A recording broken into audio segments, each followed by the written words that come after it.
Les jeunes mariés s'apprêtaient à s'endormir. La fille fait irruption dans la chambre. Elle demande des comptes à sa belle-mère sur ses agissements. Le couple se lève immédiatement du lit. L'enfant rebelle ne cesse d'interroger sa belle-mère. Pourquoi a-t-elle jeté sa poupée à la poubelle? C'était le dernier cadeau que lui avait laissé sa vraie mère. Lucie est également perplexe. Elle chérit pourtant vraiment les deux enfants. Il lui serait impossible de jeter leurs affaires. En réalité, la fille ne mentait pas non plus. Elle avait bel et bien vu la poupée dans la poubelle. Ajouté au fait qu'elle n'aimait pas cette belle-mère, elle a instinctivement pensé que c'était Lucie qui l'avait fait. Au début, les deux parties ont cru qu'il s'agissait d'un malentendu. Mais très vite, ils ont découvert que cette maison semblait abriter quelque chose d'autre que. Le lendemain, Lucie décide de ranger la cave de sa nouvelle maison. À peine descendue, elle entend des pas précipités à l'étage. Lucie appelle le nom de son petit garçon. Personne ne répond. Peu après, elle entend son fils crier au secours. Lucie se précipite. Il s'avère que son fils était tombé en descendant l'escalier. Elle s'empresse d'aider son fils à remonter. C'est à ce moment-là qu'une scène inquiétante se produit. Il semble que dans un coin de la cave, quelqu'un les observe dans l'ombre. La nuit, la fille fait de la fièvre et des cauchemars. Au réveil, elle a l'air hagarde. Il semble qu'une silhouette s'approche d'elle. Elle croit que c'est l'âme de sa vraie mère qui vient la voir. L'instant d'après,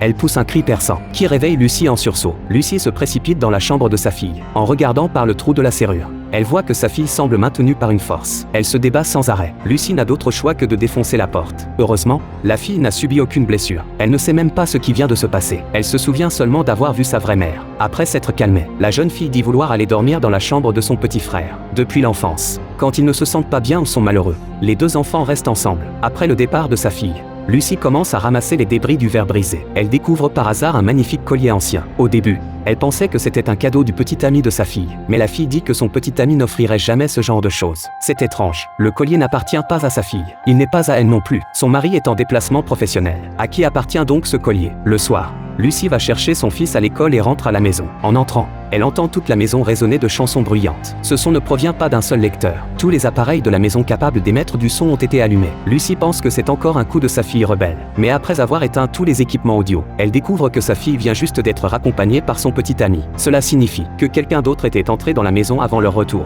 Peu après, le mari revient de son déplacement. Lucie lui raconte immédiatement tout ce qui s'est passé récemment. Mais son mari pense que ce ne sont que des farces d'enfants. Pensant que son mari est très occupé par son travail, qu'elle devrait gérer elle-même les affaires de la maison. Lucie n'ose pas trop insister, en repensant à tous les phénomènes étranges de la maison. Son instinct lui dit que le problème vient de cette maison. Après des recherches sur Internet, il s'avère effectivement qu'il s'est passé quelque chose dans cette maison il y a 30 ans.